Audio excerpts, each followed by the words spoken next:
Bonjour à tous, bonjour à toutes. J'espère, pour ceux et celles qui me connaissent depuis un certain temps, que vous appréciez la version 2.0 de mon visage avec la barbe.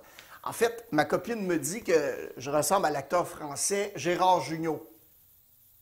Je ne sais pas si c'est un compliment ou quoi, mais c'est pas Tom Cruise ou Robert Pattinson, mais c'est un excellent acteur. Hein? Vous l'avez peut-être déjà vu dans le film Les Choristes. Aujourd'hui, je vous remercie beaucoup de prendre quelques minutes de votre temps pour en apprendre un peu plus à devenir une meilleure version de vous-même. La scène se passe dans un hôpital. Il y a une dame d'une quarantaine d'années qui subit une intervention chirurgicale pour une crise cardiaque. À un moment donné, elle a une vision, puis elle demande « Dieu, Dieu, est-ce que je vais mourir? » Dieu la regarde et dit « Ben non, absolument pas. » Il dit « T'en as au moins encore pour une bonne trentaine d'années à vivre. » Avec 30 ans à vivre, elle décide de se faire la totale. Des implants mammaires, subir une liposuction, une plastie abdominale, des injections de collagène dans les lèvres et se faire installer aussi quelques greffes de cheveux. Une fois toutes les opérations terminées, elle se regarde dans le miroir et évidemment, après plusieurs semaines de convalescence, elle se regarde dans le miroir puis ouf, le pétard, hein? Wow! Le résultat est étonnant. Elle sort fière comme un paon de l'hôpital, elle vient pour traverser la rue et paf! Elle se fait frapper par une ambulance qui arrivait d'urgence et meurt sur le champ. Évidemment, au paradis, elle arrive et elle dit « Dieu, allô? Vous m'aviez dit qu'il me restait au moins 30 ans à vivre. » Et Dieu la regarde et dit « Oups, excuse-moi. » Il dit « Je t'ai pas reconnu. » On ne vous demande pas de devenir quelqu'un d'autre pour performer, mais simplement d'être une meilleure version de vous-même.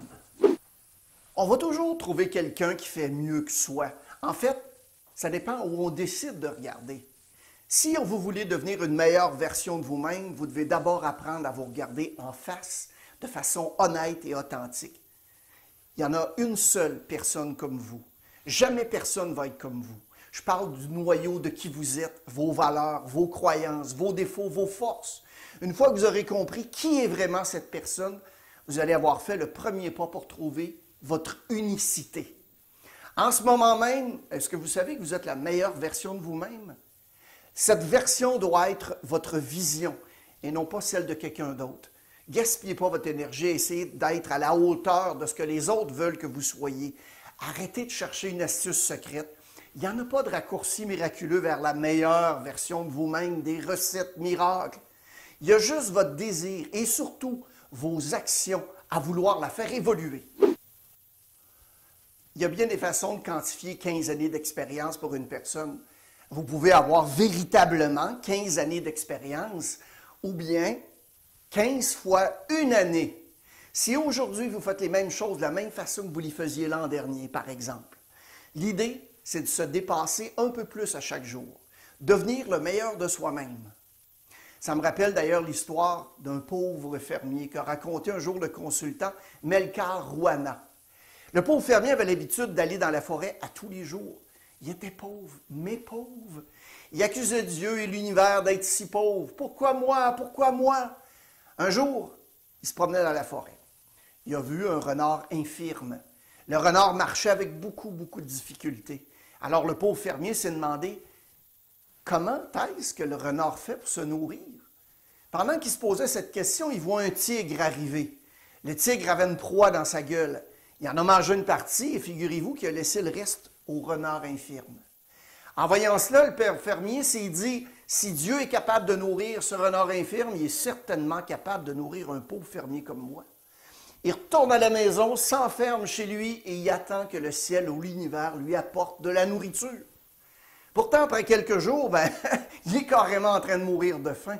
Encore une fois, il commence à blâmer Dieu. « Pourquoi moi? Pourquoi moi? » Cette fois, Dieu lui répond, « Mon fils, pourquoi as-tu décidé de suivre la voie du renard? Si j'étais toi, j'aurais ouvert la porte de ma maison, j'aurais plutôt suivi le chemin du tigre. Suivez la voie du tigre, suivez le chemin qui conduit à devenir une meilleure version de vous-même. » Warren Buffett, le multimilliardaire américain, a dit un jour, « Plus vous apprenez, plus vous gagnez. » C'est vrai. En autant que vous fassiez quelque chose avec ce que vous apprenez. Quand on regarde des gens qui ont réussi en affaires, comme Bill Gates, Steve Jobs, Elon Musk, Oprah Winfrey, Mark Cuban, des gens que vous connaissez alentour de vous, On constate qu'ils et elles ont du succès parce qu'ils emploient leur temps de façon efficace. Ils ont du succès parce qu'ils apprennent durant toute leur vie. Leur engagement à apprendre de nouvelles choses est quotidien. Warren Buffett, un des hommes les plus riches de la planète, est connu pour lire plus de 5 heures par jour. Bill Gates lit 1 livre par semaine. Mark Cuban, il lit en moyenne 3 heures par jour. Vous voyez le point commun ici? Les gens qui ont du succès n'arrêtent jamais d'apprendre. Pourtant, quand on demande à la moyenne des gens la raison numéro 1 pour laquelle ils ne lisent pas, vous savez c'est quoi la réponse? J'ai pas le temps. Le nombre de bouquins que lisent la moyenne des chefs des plus grandes entreprises est de 7 par année. Sans trop vouloir tourner le couteau dans la plaie, à quand remonte la dernière fois que vous avez lu un livre, lu des textes, ou regardé des vidéos pour devenir meilleur, plus performant dans votre travail? Juste une piste de réflexion que vous avez peut-être déjà entendue. Si vous aviez 86 400 $ à dépenser à chaque jour, sauf qu'à la fin de la journée, l'argent que vous n'avez pas dépensé disparaît. Je ne sais pas pour vous, mais moi, j'essaierais vraiment de tout dépenser avant la fin de la journée. On a seulement 86 400 secondes par jour et la plupart des gens considèrent ce temps comme acquis. La plupart des gens laissent ce temps filer sans en voir l'importance et ce temps ne reviendra jamais. On doit l'employer donc avec sagesse. On doit être productif. On doit employer notre temps à ce qui nous épanouit ou nous en servir pour structurer notre vie, nous créer un avenir consacré à plus de choses que vous voulez faire. Le temps que vous passez à jouer aux jeux vidéo, à regarder des séries Netflix, à faire la fête avec vos amis, ne reviendra jamais. Il faut le faire, mais une fois passé, le temps est passé. Le temps est disparu à jamais. Donc, employez votre temps avec sagesse. On a tous été étudiants et étudiantes, et comme moi, vous savez que certains étudiants ne font même pas de leur mieux lors des examens. Parce que dans leur esprit, ils ont déjà échoué à cet examen. On connaît ça, hein? Ils cessent de croire en eux-mêmes et quand la foi est tuée, le rêve l'est aussi. Sur cette idée, vous amorcez à tous les jours une activité commerciale qui est importante. Est-ce que vous avez décidé de réussir avec enthousiasme ou est-ce que vous avez plutôt décidé qu'il s'agissait de quelque chose d'ennuyant? Si je pouvais lire dans votre esprit, je serais probablement, comme vous, qui seront les gagnants et les gagnantes. Ce seront ceux et celles qui vont mettre tout en œuvre pour en faire un succès. Pour obtenir des résultats jamais obtenus auparavant, vous avez à mettre en œuvre ce que vous n'avez jamais fait auparavant. Et une grande partie de la réussite concerne le fait de devenir la meilleure version de vous-même. Vous échouerez à de nombreuses reprises sur le chemin du succès, mais ce n'est pas la fin que vous devez apprécier, mais le chemin pour vous y rendre. Ce qui est important, c'est que vous vous releviez pour repartir à l'attaque, revenir encore plus fort et plus avisé que dans le passé. Ayez un esprit qui vous interdit de laisser tomber ou de plus y croire. Si vous renoncez à votre rêve et vous abandonnez, vous ne saurez jamais à quel point ce rêve peut être magnifique. Les doutes tuent plus de rêves qui n'en tuera jamais l'échec. Travaillez sur vous-même. Chaque jour de votre vie dont il en est question, rien n'est plus important. Soyez avide de vos ambitions, ayez faim. Laissez pas personne ni aucune situation vous dicter qui vous êtes et qui vous pouvez être. Je sais que c'est beaucoup plus facile à dire qu'à faire. Je le sais parce que je l'ai fait. Mais battez-vous pour vos rêves parce qu'il n'y a personne d'autre qui va le faire à votre place. Maintenant, qui aime échouer? Je parle à ceux qui détestent échouer parce que je déteste échouer. C'est vraiment aussi simple que ça. La seule chose qui est aussi certaine que le jour et la nuit, mesdames et messieurs, c'est l'échec. C'est inévitable à moins que vous ne fassiez rien. Dans ce cas, vous n'échouerez pas, mais vous ne gagnerez jamais non plus. C'est toujours ce que vous ferez après qui va déterminer votre destination. Vous allez rencontrer des clients, vous allez vivre des refus, des rejets, c'est une forme d'échec. Rappelez-vous que si vous perdez la vente, au moins, ne perdez pas la leçon. La seule façon de mettre l'échec de côté, c'est d'aller de l'avant. Ignorez-le pas, analysez, tirez des leçons. Oubliez jamais que vous ne pourrez jamais vraiment apprécier le succès tant que vous n'aurez pas goûté à l'échec. Échouez, échouez et échouez encore et puis relevez-vous comme un phénix. Alors là et seulement là, vous serez réellement ce qu'est le succès. Qu'est-ce que la vie sans un peu de risque? Je ne suis pas un accro à l'adrénaline, rassurez-vous. Je ne vous dis pas de sortir et d'aller dans des montagnes russes ou de sauter en bungee. J'ai toujours pensé qu'il faut prendre des risques, mais des risques calculés et éduqués pour évoluer. Si vous n'avez pas vraiment exploré toute l'étendue de vos possibilités en prenant des risques, vous resterez toujours à la même place. Vous savez pourquoi? Parce que vous devez couvrir ces risques avec 100% de votre engagement et de vos efforts. Vous devez être audacieux, vous devez prendre des risques. Maintenant, les amis, la famille, les gens avec qui vous travaillez, les gens qui vous entourent sont ceux qui ont le plus d'influence sur votre vie et surtout votre succès. Dans votre cheminement vers le succès, vous devez donc faire des choix qui sont plus judicieux. Un grand sage a dit un jour, vous devenez la moyenne des 5 personnes les plus près de vous. En fait, je ne sais pas si c'est 3, 5, 8 ou 10. Ce que je sais par contre, c'est que vous devez bien vous entourer pour évoluer. Qui sont ces personnes en termes d'attitude, de succès, d'intégrité, d'empathie qui vous entourent? Est-ce que vous voulez vraiment ressembler à ces personnes? Vous ne pouvez jamais plaire à tout le monde, tout le temps. Et probablement que la plus grande faveur que vous vous ferez à tous, ça va être de savoir rire de vous-même. Prenez-vous pas trop au sérieux. Vous savez, on ne fabrique pas des fusées et on ne fait pas de la neurochirurgie, hein? On aide simplement les gens à obtenir ce qu'ils désirent. Et d'après mon expérience, c'est pas si difficile que ça d'être gentil, de devenir passionné d'être humain. Vous connaîtrez jamais l'histoire complète de quelqu'un d'autre. Alors, faites attention de ne pas juger trop vite. Ma mère m'a appris quand j'étais très jeune qu'il y a toujours quelqu'un qui aura moins de chance que vous. Donc, toujours. Alors, rendez ce que vous pouvez.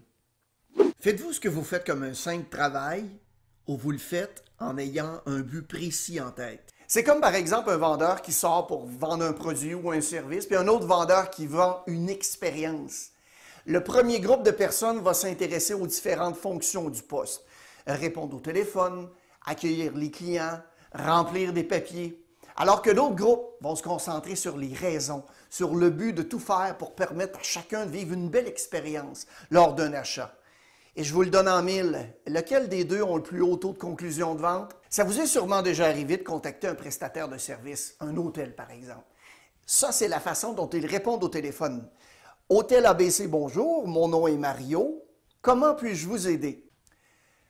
Si on analyse le tout, cette personne n'a rien fait de mal. La personne a répondu au téléphone en moins de 3 sonneries. Elle a utilisé son nom. Elle a aussi utilisé l'étiquette téléphonique de l'endroit. Sauf qu'à la fin de la journée, elle s'est concentrée sur les fonctions et non sur le but, le sens des actions qu'elle fait. La fonction, c'est de répondre aux clients. Mais c'est quoi le but? Découvrir les besoins des clients, établir des relations avec eux, leur donner le sentiment d'être appréciés, les faire sentir qu'on s'occupe d'eux. Vous voyez la différence entre les deux? C'est à vous de découvrir la différence entre ce que vous faites et pourquoi vous faites ce que vous faites. Simplement pour vous donner un exemple, dans le domaine des ventes de piscines, il y a une représentante qui aborde ses clients de cette façon-ci. Et c'est la différence entre le faire par processus et le faire avec le cœur. Elle accueille ses clients en disant « Bonjour madame, bienvenue chez ABC Piscine. Comment puis-je vous aider à passer un bel été aujourd'hui? » Ah, le merveilleux monde de l'automobile, hein? Pour terminer, je veux que vous pensiez à votre véhicule de rêve. Vous pouvez aller n'importe où. Bugatti, Ferrari, Rolls-Royce. Qu'importe la marque et le modèle, trouvez-en un. Si je peux vous partager la mienne, il s'agit de la Koenigsegg Gemera. C'est une hybride branchable, ils vont en fabriquer 300 dans le monde et le prix de vente va être de 1,7 million de dollars américains, mes amis. Le véhicule développe 1700 horsepower de puissance et 2580 livres-pieds de couple. Bon, on a le droit de rêver, hein? Ça y est, vous avez votre véhicule? Maintenant, où est-ce que vous êtes assis dans votre véhicule de rêve? Vous vous voyez sans doute au volant de la voiture, mais attendez un peu.